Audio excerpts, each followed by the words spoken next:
Okay, good morning, grammar students. Congratulations, you made it to the review for adjectives. So I want you to turn to page 159 in your book, and I'll show you only the 2 exercises that you need to do for this review. Again, page 159. So as you're turning there, I want to let you know that you're not going to have a test over this unit since we're not in school right now.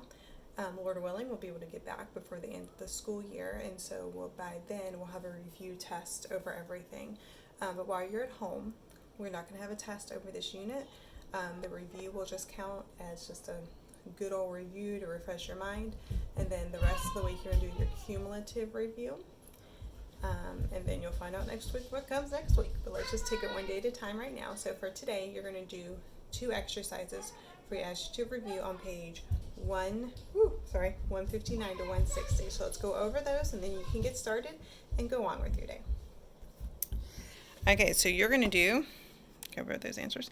Exercise A, you're going to circle all your one-word adjectives except articles. You do not do articles a, and the.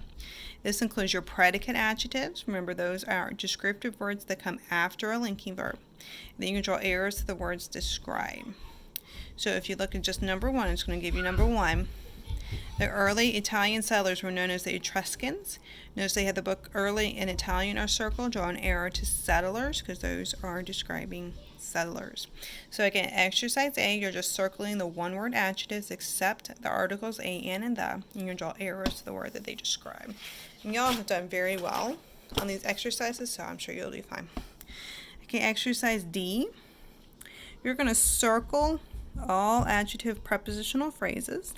You're going to draw a box around all participial phrases. You may say, Ms. Flynn, what in the world do you mean by participial phrases? I don't remember those.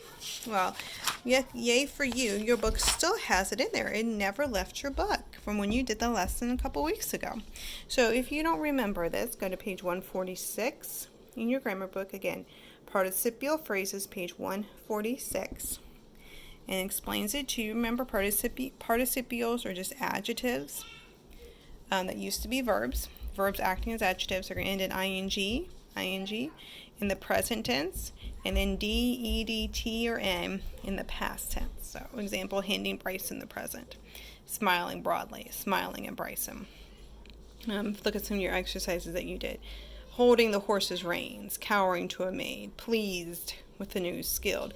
So you're looking for words that are usually verbs but are acting as adjectives.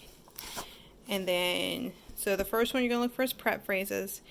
You're going to box participial phrases, which were these that we just went over. And then you're going to put parentheses around adjective clauses. Now remember, adjective clauses start with those clue words. So we go back to page 148. You're going to be looking for these clue words. You're going to be looking for who, whom, which, that, and whose. Again, number 5 on page 148, who, whom, which, that, and whose. All of your adjective clauses will start with one of these, all of them. So it's pretty easy to find those. So you can, again, just like I have here in the book, you're going to put parentheses around them in exercise D. So let's look at number 1. It kind of gives you an example of kind of what I'm looking for. Okay, number 1, a person with a contrite heart is the only one whom God will forgive. So notice the first phrase, with a contrite heart, is circled. Why is that circled? That's right, because it's a prepositional phrase. So you're going to circle with a contrite heart and draw an arrow to person. And then at the end of the sentence, whom God will forgive. I see a clue word. Which one is my clue word?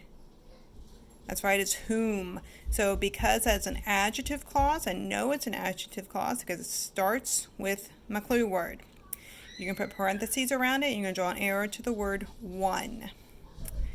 Okay, so that's all you have to do is circle your prepositional phrases, box your participial phrases, and parentheses around your adjective clauses, and you're going to draw arrows from the phrase or clause to the words described. And remember, you see number 1, it comes right after the word that is describing.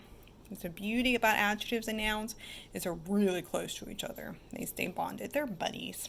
You look at it that way. They're all buddies, just like we are. Okay, guys, I hope you have a sorry. I hope you do well on this review. Remember, feel free to ask me questions. I'm available anytime between 8 and about 5 o'clock. So just send me a text or send me a message on Google Classroom, and I will be glad to help you out. And have a great day, guys, and I'll see you tomorrow. Bye-bye.